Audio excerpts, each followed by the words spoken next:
Napamaang ng mga matang nanood sa kanila sa pagiging asal bata ni Krisa. Hindi makapaniwala si Carmelita at Armando sa kanilang nakikitang ugali ng kasintahan ni Nick ngayon. Napakaisip bata naman ito. Chris, mahina ngunit may diin ng timbre ng boss ni Nick. Naiintindihan naman niya kung saan galing ang galit ng nobya, ngunit hindi niya naman kailangang sumigaw at ipahiya siya. Tama na, okay? Hindi siya pinansin ni Krisa. Anong tingin nito sa kanya? Hahayaang muling gawin ang bagay na yon? Hindi niya kailangan ng coat. Siyang kailangan niya. Nagpipigil na lang doon ang pagsabog si Nick. Ang dalaga pala ang kauna-unahang sumigaw at nagpapahiya sa kanya sa harap ng maraming tao. Ganun pa man ay pilit niyang kinalamay ang sarili. Iintindihin na lang niya ang dalaga. Saglit na naghinang ang kanilang mga mata. Bumitaw lang siya nang lumapit ang doktor at tawagin ang pangalan niya. Parang tuod pa rin na nakatayo doon si Nick ni hindi pinansin ang sinasabi ng doktor. Inalalayan siya ng nurse pagpasok ng bakanting higaan at sumunod na doon ng doktor. Nanatili pa rin na nakatayo si Nick. Iniisip kung susunod sa loob kay Krisa o saglit na pupuslit patungo ng silid ni Nelia para saglit na silipin na ito. Nick, iho, kuha ng atensyon ni Carmelita. Hindi doon natinag ang abogado na ang mga matay nasa nakasarang kortina ng ER kung saan nasa loob noon ng doktor at saka nurse. Pasensya na po Tito Mando, Tita Carmelita. Hindi ko po pwedeng iwan ng girlfriend ko. Hindi yun inaasahan ng mag-asawa dahil alam nila na ano man ang hilingin nila kay Nick na may kinalaman kay Nelia. Palaging pinagbibigyan yun ng binata. Ito ang inuuna. Naiintindihan ka namin iho, sige. Subalit kung sakali na magbagong isip mo, pwede kang sumilip saglit sa room 376, third floor. Sinundan lang ni Nick ng tingin ng pag-alis na mag-asawang Celis na kapwa bagsak ang magkabilang balikat, ipinilig niya ang ulo. Hindi niya iiwan ang nobya rito at uulitin na bigyan to ng sama ng loob gaya na lang noong opening ng music center. Huminga na si Nick ng malalim. Isinilid na sa bulsa ng pants ang dalawa niyang palad. Hindi siya muling magpapagamit kay Nelia. May ibang laboratory akong ipapagawa sa'yo. I-refer din kita sa gynecology. Kailan ka ba huling ginamit ng partner mo, miss? Mariing nakagat ni Krisa ang labi. Ginapangan na ng hiya ang buong katawan. Ayaw niya sanang aminin pero malalaman pa rin naman ng doktor iyon kahit na itanggi pa. Sa bandang huli napilitan siya magsabi ng totoo. Hindi naman na nagkomentong doktor na naging abala sa mga sinusulat niya. Ito ang referral, iha. Tinanggapin ni Krisa gamit ang nanginginig niyang kamay.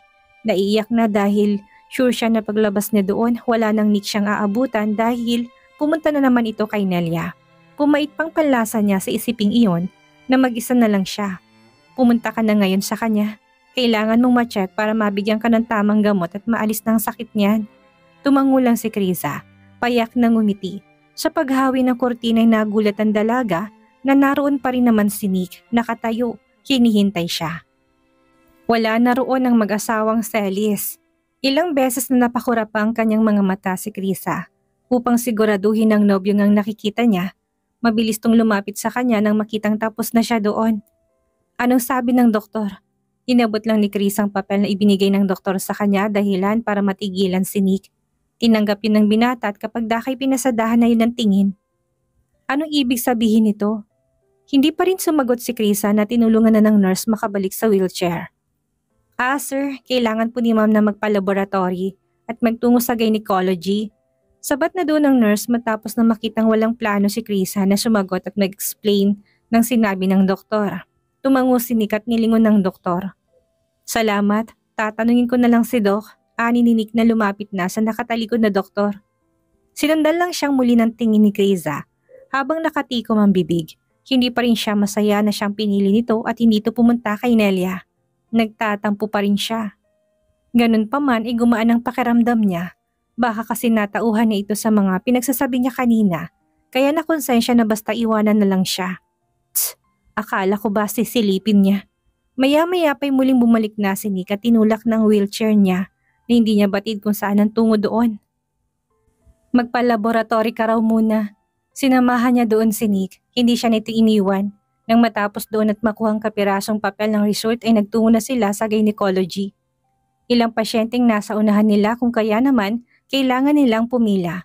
Panay ang sulyap ni Nick kay Krisa, tinatansya kung galit pa rin ito. Masakit pa ba sobra? Umiling si Krisa. Wala siyang planong makipag-usap dito hanggat hindi pa umaayos ang pakaramdam niya. Gusto niyang ipakitang nagdaramdam pa rin siya. Gusto mo bang kumain? May gusto ka bang kainin? Bibili ako sa labas kung gusto mo. Umiling muli si Krisa, malamya pa rin ang itsura niya. Sumasakit pa rin ang tiyan niya pero hindi na yan ganun katindi kumpara kanina. Marahil ay dahil sa paunang lunas na gamot na tinurok sa kanya. Are you sure, Chris? Tumango si Krisa. Huminga ng malalim si Nick, pilit na inaarok at iniintindi pa rin ang pinagmumula ng galit ng nobya. Sorry na kanina. Hindi naman ako pumunta, hindi ba, Chris? Wala ka ng dahilan para bigyan ako ng cold treatment. Narito ako, nanatili sa tabi mo dahil ang sabi mo ay kailangan mo ko. Napalunok na ng laway ang dalaga at huminga ng malalim. Tumingala na siya sa mukha ni Nick na nakatungo sa kanya ng maramdaman ang marahang paghimas nito sa kanyang ulo. Pinapagaan kasi nitong kanyang pakiramdam. Ngumiti pang binata nang muling magtamang mga mata nilang dalawa. Tuluyang yumuko na ito at mabilis na hinalikan ang labi ni Krisa na sa mga sandaling iyon ay nanunuyo na. Bilang sagot ay inirapan na lang siya ng namimilog na mga mata ng dalaga. Pagak na natawa doon si Nick, inakbayan ng nobya at bahagya pang mahinang pinisil ng isang pisngi ni Krisa. Bati na tayo baby. Ungot pa ni Nick na pinatulis pang nguso at pinalit ang mga mata niya. Hindi pa doon na kontentong binata at nilapit ng muka sa mukha ni Krisa na panay lang iwas dito. Oo na, hawi ni Krisa papalayo sa mukha niya ng mukha ng nobyo gamit ang isa niyang kamay.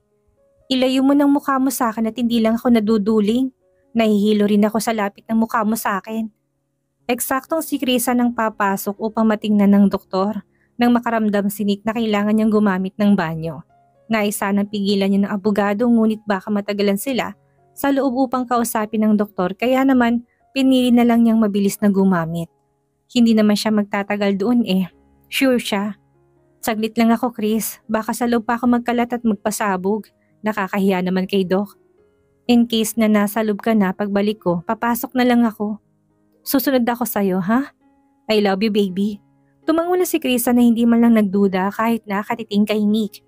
Nabalot pa ng kilig ang kanyang buong katawan sa huling sinabi nito bago umalis sa kanyang harapan. Ilang minuto pa lang ang lumipas nang tawagin ang pangalan niya. Sinulyapan na niya ang daan patungo ng banyo. Umaasa na lalabas na doon ang nobyo niya.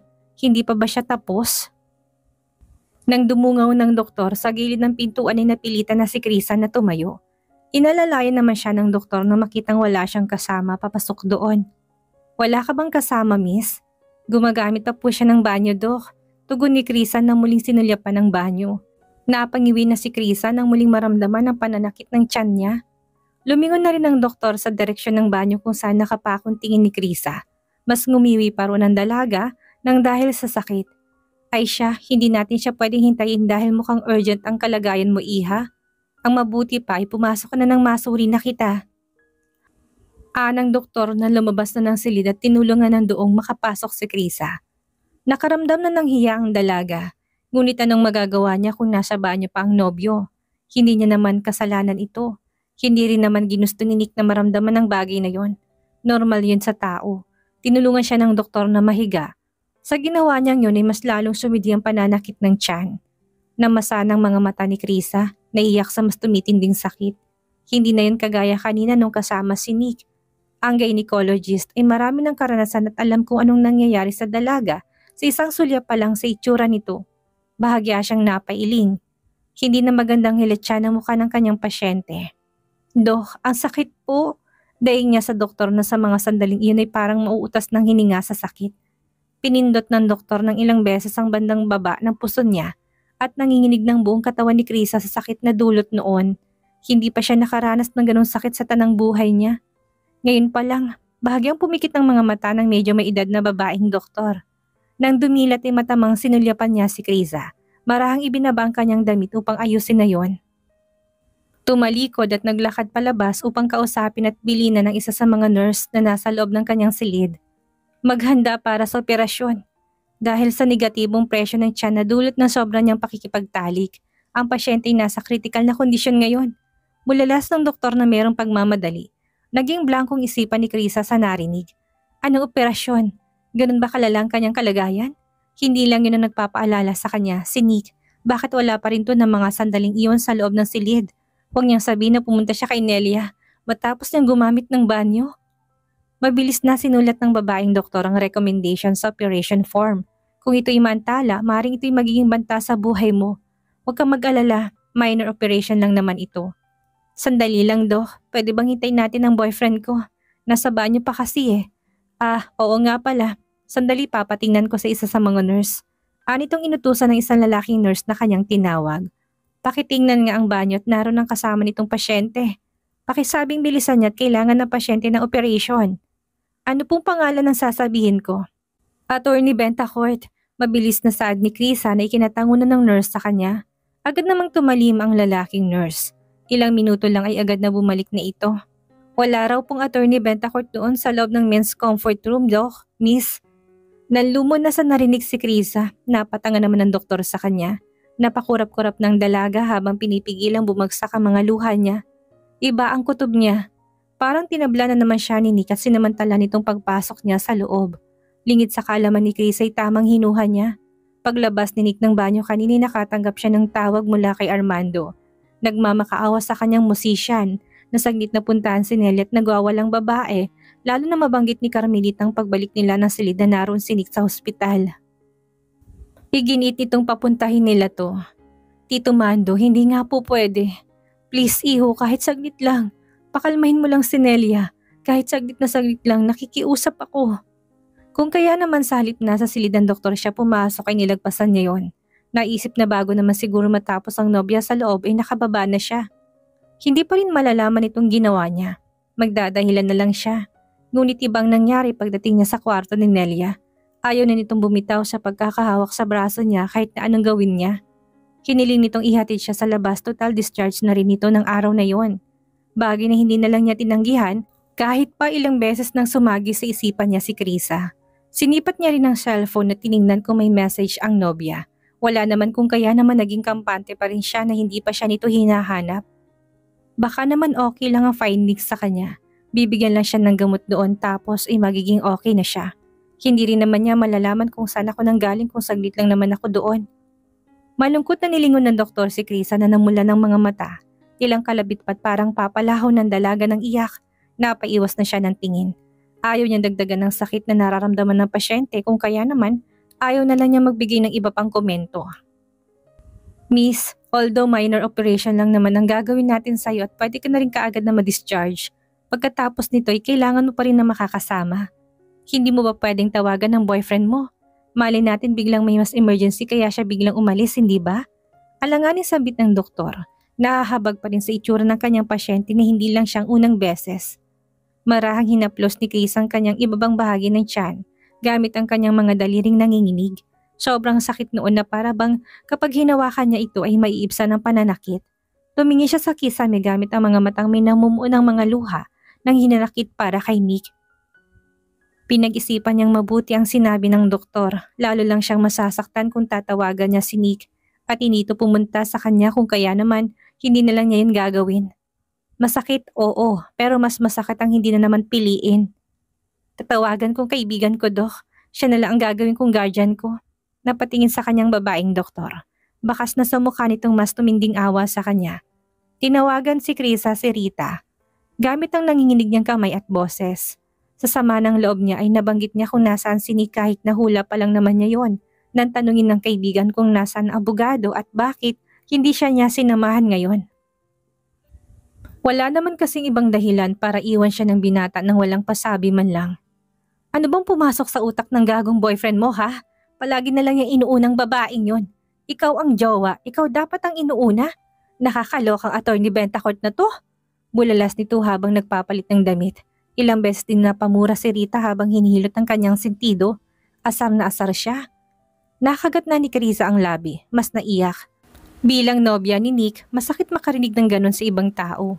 Pero kung sakali lang talaga na nasa kay Nelyang abogado, deserve niyang murahin. Huwag lang talaga niyang makita ito ng mga mata niya. On the way na ako, girl. Wait mo ko dyan. Huwag kang mag-alala. Ako magiging support system mo hanggang gumaling ka. Hindi mo kailangan ng Nick Bentacourt na yan sa buhay mo. Baka masampig ako lang talaga siya. Nakahinga na ng maluwag doon si Krisa sa isiping papunta ng kaibigan. Bagamat naninikip ang dibdib niya sa ginawa ng nobyo, pinirmahan na niya ng kusang consent letter ng operation dahil wala namang ibang gagawa noon bukod sa kanya. Akala pa naman niya makakasama niya ang nobyo sa labang iyon. Hindi naman pala. Malit ng operasyon ngunit napakasakit. Sinubukan ni Chris ang kanyang makakaya na tiisin ito at hinawakan ng puting kumot sa operating room. Nang siya ay nasa ulirat sa sakit, tila narinig niya ang boses ni Nick na inihilig ang mga labi nito sa kanyang tenga. Masuyong sinasabi na kaya niyang malampasan yon. Inilayo ni Chris ang kanyang muka. Bumagsak ang mga luha at bumagsak ng hindi inaasahan. Pagdating na Rita tapos ng operasyon kay Kriza, ang kanyang mukha ay kasing putla ng papel at ang kanyang katawan ay nahulog sa kaunting pagpindot at ang kanyang mga binti ay halos hindi makatayo. Ang ganitong sakit, ang ganitong uri ng kahihiyan, ang pagmamahal na ibinigay ni Nick sa kanya noon ay wala pa sa 10 bahagi nito. Hindi mapigilang mapaluha ni Rita nang makita niyang kaibigan. Nasaan ang bastos na yon? Hindi naman siguro niya makikilalang matandang manliligaw niya sa ganitong oras, hindi ba? Bahagyang ngumiti si Krisa. Tama si Rita, iniwan nga siya ni Nick para bisitahin si Nelia.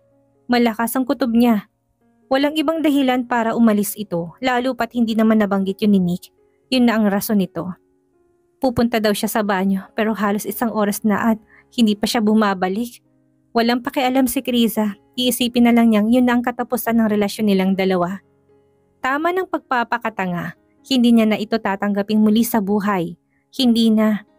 Simula noon wala na siyang pag-asa sa kanya. Mahal man niya o kinasusuklaman si Nelia. Wala na itong kinalaman sa kanya at wala na siyang pakialam pa sa kanya. Tapos na sila. Hintayin mo ako dito at bibili lang ako ng mga gamot mo. Saad ni Rita na kaagad siyang tinalikuran. Nang bumalik ang kaibigan ay inalalayan na siya nitong sumakay ng wheelchair upang lumabas na. Pwede naman siyang manatili pa doon ng ilang oras ngunit si Krisa na mismo nagsabi na gusto niyang umuwi. Bagay na sinang-ayon na lang ni Rita kaysa makipagtalo pa sa kaibigan. Hindi rin naman ito makikinig sa sasabihin niya. Sa apartment mo? Bakit hindi ka na lang muna umuwi sa bahay niyo? Marin ang naging pag-iling doon ni Krisa.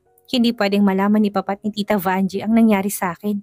Sobra silang mag-aalala. Hay naku, at least maalagaan ka nila doon. May titingin sa'yo. Hindi ka naman palaging malakas, Krisa.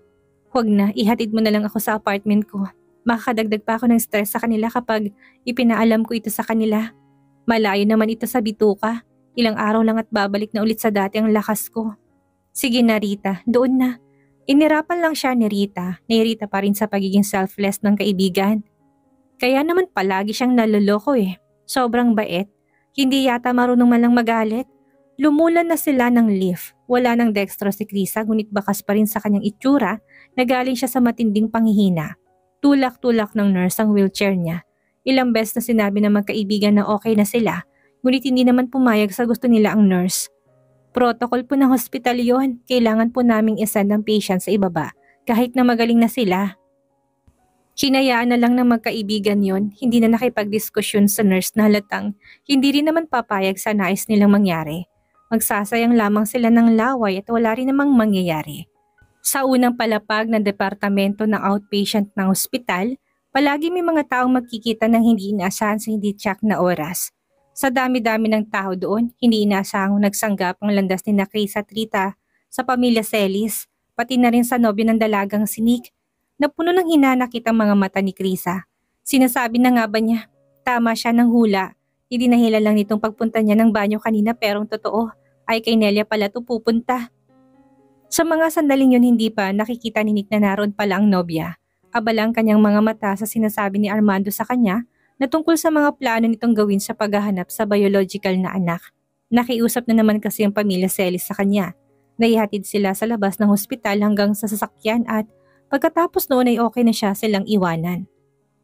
Hindi nahihilingin pa ni Nelia na ihatid siya sa bahay nila. Nang pumunta kasi siya kanina ay biglang lumakas si Nelia na parang nagdahilan lang na merong masamang nararamdaman. Malapad nang umisi na si Nelia nang masulyapan niya si Krisa. Nagaya niya naka-wheelchair din doon na halatang papalabas na rin. Nabanggit ng kanyang mga magulang na naroon din ng babae ngayon.